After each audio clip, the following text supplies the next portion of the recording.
What's good, people? Heading into week 7, we are giving you our starts and sits of the week, players that we are on the edge about, and we're either leaning towards starting or leaning towards sitting. Our first stardom is Matt Ryan. If you're looking for a streaming quarterback this week, he's one of our favorites. Goes up against the Dolphins, who give up the 10th most points to quarterbacks. The connection with Kyle Pitts finally starting to blossom. In the red zone, that's what we want to see from Matt Ryan. We want to see more opportunities for him to throw touchdowns to reliable targets. Calvin Ridley is back. Cordero Patterson continuing to be an X factor.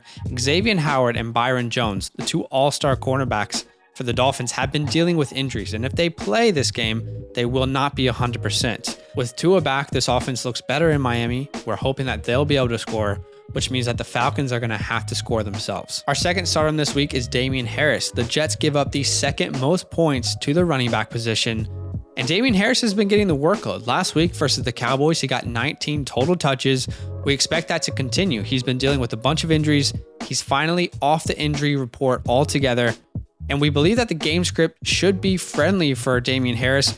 Considering the last time these two teams played, the Jets only put up 6 points. There should be a lot of rushing opportunity. Another start that we like this week is Josh Jacobs versus the Eagles, who give up the 8th most points to the position.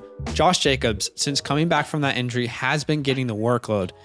It's not been all that efficient, but still, when Josh Jacobs does well, the Raiders win games. Check out this. The last 34 games that Josh Jacobs has played, 17 wins, 17 losses for the Raiders. In those 17 wins, he's had 20 touchdowns. In those 17 losses, he's only had 3. So expect them to work Josh Jacobs in a favorable matchup for him. We also really like starting Jalen Waddle this week. Ride the hot hand. With Tua under center, Waddle has been a superstar. The 2 games where he's been fully healthy, he's averaging 22.5 PPR points per game. This offense looks like it's designed around Waddle. Last week, if you watched the game in London, Waddle was getting so many opportunities. We expect that to continue. This is a team that cannot run the ball, so they try and emulate that through short screen passes and slants to Jalen Waddle, the speedster guy. So we like Waddle this week. We think you can start him with confidence. Devontae Parker and Preston Williams likely not going to play, so look for them to use Waddle early and often. We also like Sterling Shepard this week. Yes, the Panthers are very good defense against wide receivers, but this is all about opportunity. Okay, Kenny G, Darius Slayton, Kadarius Toney, all dealing with injuries. Sterling is going to get hyper targeted just like he was last week.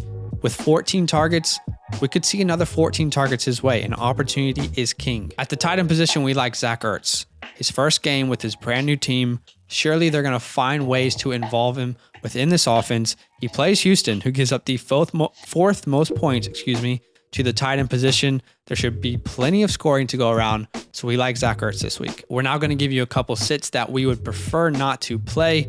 First being Corey Davis. Don't forget what happened the last time the Jets faced the Patriots in week 2.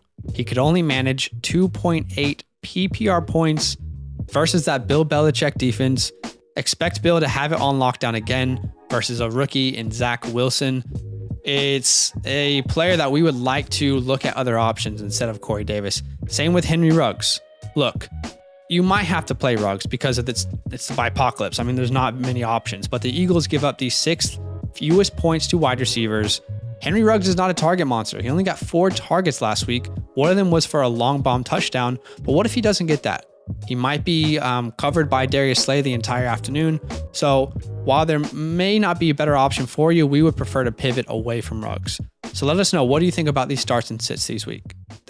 Yo, what's good? Thanks for watching. We got a lot more videos. A lot more. If you want more videos. Watch now, it. You can also subscribe. Right now. If you want to. You need to. And lastly, don't forget that you can sign up to support the show and get exclusive content by going to patreon.com/fantasylandfam.